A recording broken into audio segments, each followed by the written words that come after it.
Bonjour frères et sœurs.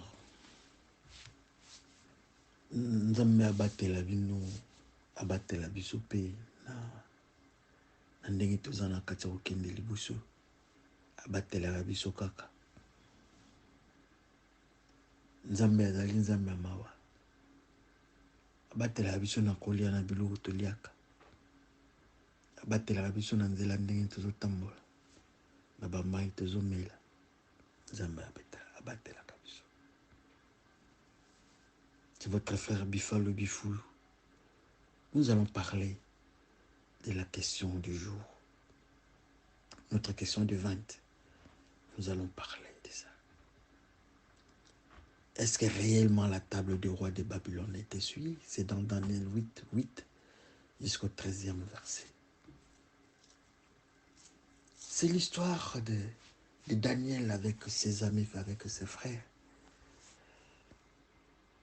Daniel, Meshach, Shadrach et Abednego. C'est le roi qui se décide, le roi de Babylone. Il veut avoir la jeunesse dans son environnement royal. Mais alors, il donne des ordres à son équipe de chercher les jeunes gens. Qu'ils cherchent les jeunes gens. On leur donne la nourriture.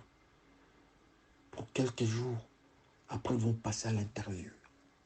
Leur état de santé et leur capacité de raisonnement, c'est à ce niveau-là qu'on va les sélectionner, effectivement.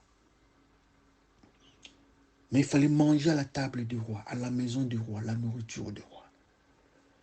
Alors, quand on a proposé cela à Daniel avec ses compagnons, donc Shadrach, Meshach et Abednego,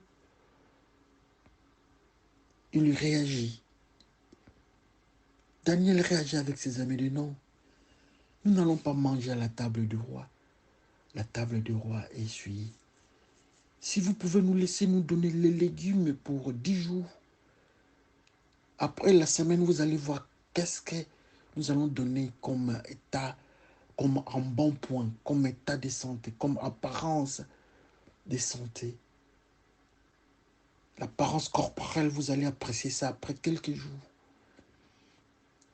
Et la capacité, nous allons passer à l'interview. Les chefs, les responsables a eu peur. Mais après insistance, avec la grâce de Dieu, l'homme l'a accepté. Il a donné ce qu'eux ils avaient demandé. Il ne touche pas à la nourriture du roi, mais il ne mangeait que les légumes. Mais la question, est-ce que réellement la table du roi de Babylone, si nous devons parler, prendre Babylone, c'est comme États-Unis de maintenant. Est-ce qu'on parle des souillés, de la saleté? Ça a un caractère microbiologique. Il y avait des bactéries, des virus. Ou bien c'était souillé dans la dimension spirituelle. C'est ça la grande question.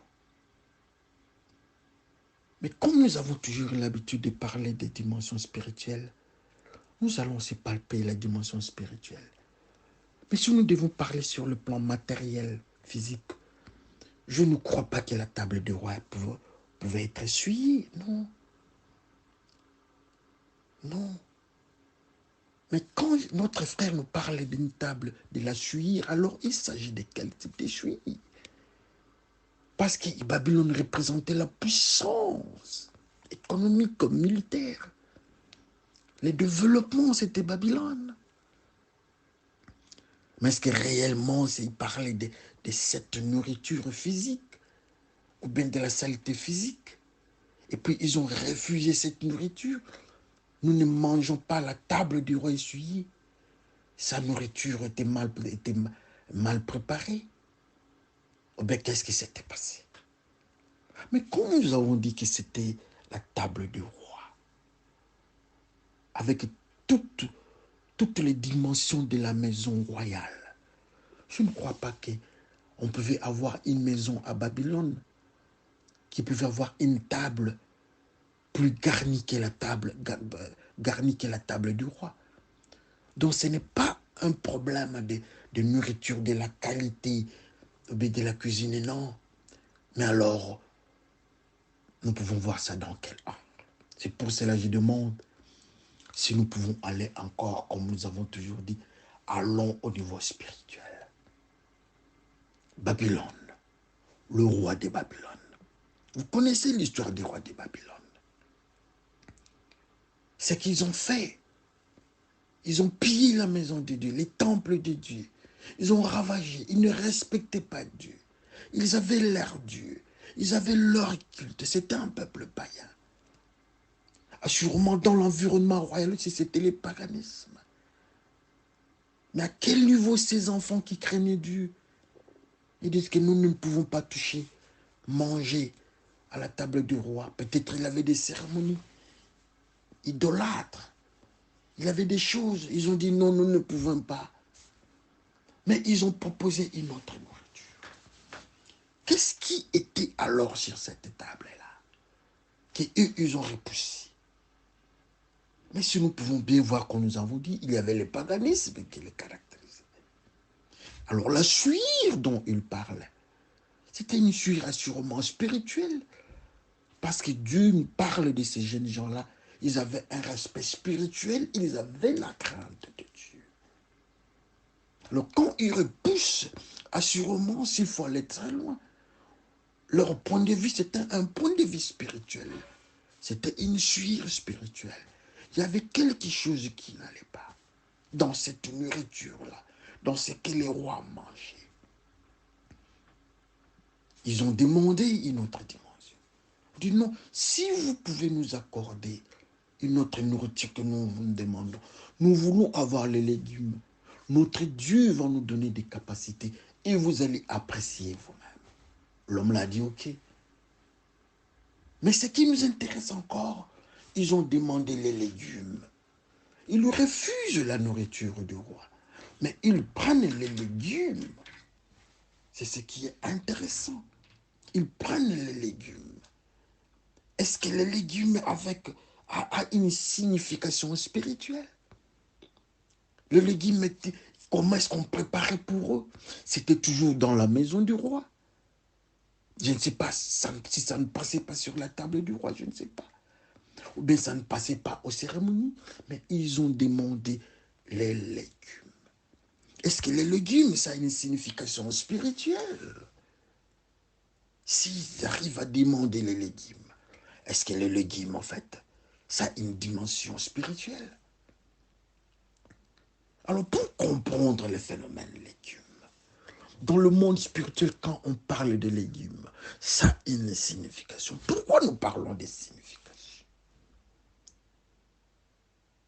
Quand Adam et Ève avaient été créés dans l'environnement du jardin, au jardin d'Éden, tout ce qu'ils mangeaient, ils mangeaient le verre, ils mangeaient les légumes, sauf la viande. Ils mangeaient, même on parle même de fruits. Il n'y avait pas une histoire de manger, de prendre la viande, de prendre, de couper les poissons et autres, non. Il n'y avait que les légumes. Il n'y avait que cette nourriture-là. Ils sont arrivés à manger la viande à partir de Noé. Quand Dieu a dit, je vous autorise de manger la viande. Mais avant cette période-là, il n'y avait que le verre. Il n'y avait que les légumes, il n'y avait que le fruit. Par référence même, Dieu parle de cette nourriture. C'est toujours ça, un caractère de flore. Les légumes, le fruit. Mais qu'est-ce que ça signifie en fait? Le légume représente un phénomène avant le péché, un phénomène de pureté, une nourriture que Dieu a donnée aux humains avant qu'ils commencent le monde de péché. Comme Adam et Ève, Dieu leur donnait toujours le fruit. Prenez tout ce que vous pouvez prendre dans les jardins. C'était dans un jardin. Dans un jardin, il y a quoi? Il y a la flore. Il y a les fruits, il y a les légumes. Et c'est dans cet environnement des légumes, ça représentait une nourriture de sanctification, de la crainte de Dieu, les légumes. Et ces garçons, ces enfants de Dieu, ces jeunes gens ont demandé aussi les légumes. Pour dire que nous n'allons pas manger les légumes.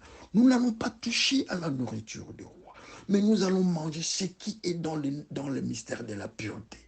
Alors eux, comme symbole, ils ont parlé des légumes. Nous allons manger les légumes. Et vous allez voir ce que nous allons devenir. Ils avaient besoin d'un embonpoint et aussi la sagesse. C'est ce qu'ils cherchaient. Alors ces enfants-là ont présenté ça en mangeant des légumes. Et la sagesse venait d'où? En mangeant les légumes. La sagesse devait venir d'où? La sagesse devait venir dans la crainte de Dieu. De manger la nourriture de la crainte de Dieu, de l'obéissance. Parce que la sagesse qu'ils cherchaient ne peut venir que de ceux qui entendent. La sagesse vient dans la crainte de Dieu. La crainte de Dieu est le commencement de la sagesse. Donc, pour avoir la sagesse qu'eux, ils cherchaient, on devait être dans la crainte de Dieu que eux, les enfants de Babylone, n'avaient pas.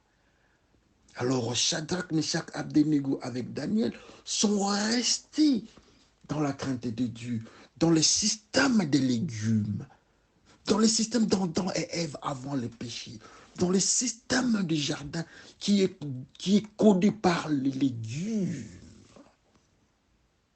Et quand ils sont restés dans la crainte de Dieu, dans le système de la nourriture des légumes, comme conséquence, il y a apparition d'un embonpoint différent des autres enfants. Et il y a apparition de la sagesse. Parce qu'ils étaient dans la crainte de Dieu. Parce qu'ils étaient dans l'obéissance à Dieu. Parce qu'ils avaient aimé Dieu. Ils suivaient ce que Dieu leur disait, de ne pas toucher à la nourriture des idoles, de ne pas être dans le monde, la philosophie et la culture babylonienne. Ils se sont mis à côté. Ils n'ont pas mangé les histoires du roi, mais ils ont mangé une nourriture spéciale, un code spécial qui s'appelle les légumes ou bien la nourriture de la crainte de Dieu. Comme conséquence, ils ont eu la sagesse. C'est ça en fait. Donc pour répondre à notre question, ce n'était pas la nourriture physique, ce n'était pas une suire physique bactériologique ou bien virale, non. Mais c'était au niveau spirituel. C'est peut-être ça que je peux donner comme élément de mon côté. Mais si vous avez d'autres éléments, vous pouvez aussi ajouter. Ça va toujours faire du bien. Ça sera pour la gloire de Dieu. Donc, que le Seigneur bénisse son peuple et on va se parler la fois prochaine. Ciao. Merci.